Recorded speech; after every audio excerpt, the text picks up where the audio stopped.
luxury leggings for $6, Louis Vuitton bags for just $50, and a Birkin for under $1,500.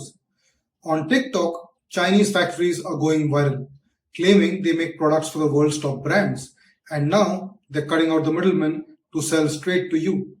But is it real, or is it a scam with really good lighting? Let's dive in. If you've scrolled through Instagram recently, you've probably seen it. A factory worker showing off piles of leggings that look exactly like Lululemon, or a worker sewing what could easily pass off as a Hermès bag. Then comes the punchline. We made it for them, now we sell it to you. Their promise, same craftsmanship, same materials, just without the logo, just without the branding, markups, or any other retail fluff. Leggings for $6 instead of 100, luxury bags for a fraction of the price. And during the time when people are watching their wallets more than ever, it's hard not to pay attention. But let's be clear, the big brands are not having it. Lululemon says they don't sell through third-party resellers or procure from China. Louis Vuitton claims they don't even manufacture in China. Hermès insists their Birkins are only handcrafted in France. These brands guard their supply chains like Fort Knox, and selling factory direct luxury on TikTok, that's absolutely not a part of their strategy. But here's where it gets interesting. Some of these factories might actually be telling the truth. It's no secret, many luxury brands do contract factories in China for sourcing, components, or even full production. In fact, a lot of these textile-based companies like Armani or Versace, they source their products from Bangladesh, which is known for sourcing very good high-quality cotton at absolutely low prices, sometimes even going as low as 100 rupees per meter. So, in such cases, who is the truth? And especially after COVID, after years of supply chain drama, after the US-China trade war, some factories are saying enough. They are done being behind the scenes. They've got the tools, they've got the talent, they've got the products. Now they want the spotlight. And thanks to TikTok, they're glowing global without a middleman in sight. This brings us to a bigger question. Are these suppliers really authentic suppliers or not? Or are these just cheap rip-offs, which we see a lot of available in India as well? Especially in Mumbai, you have slum areas, you see those easily available. Is that the case?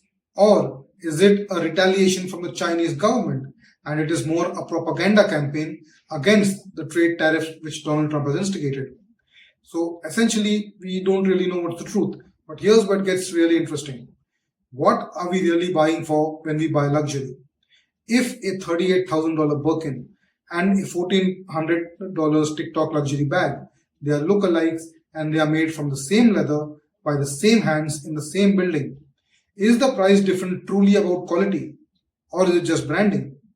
Luxury has always been about exclusivity, but now, in a shaky economy, people want value. People want luxury at a comfortable price, not paying the same premium it used to get at a point of time.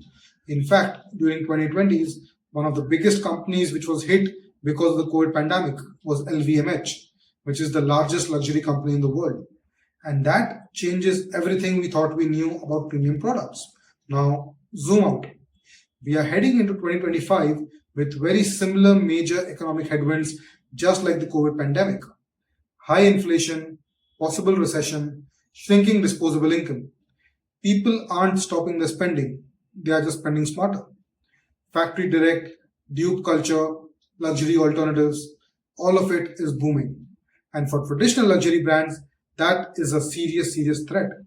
Because if enough people realize that they can get the same look and feel for a fraction of the price, why pay more? Here's another twist. This trend, it's basically dropshipping in reverse. Usually, Western sellers build brands on top of the Chinese supply chains, marking things up almost up to 10 or 20 times. But now, Chinese factories are flipping the model. They are branding their own stuff and going direct to consumers via TikTok, social media, and other platforms. Take Mokobara, for example, a rising Indian bag brand. Recently, Mokobara also came under fire because of procuring bags directly from China. Now, one might say it is not just about simple procurement, but creating the brand around it. But this has definitely dented Mukobara's image as well. Now imagine if those same factories decided that why not sell a Mukobara bag directly to Indian consumers rather than selling it to Mukobara itself. It's not far-fetched. It's already happening, especially if they are doing this for large luxury brands which are worth billions of dollars, like LVMH, like the bag examples which I gave you. If they're doing it for that, what's to say that they won't just stop over there and expand to other categories as well?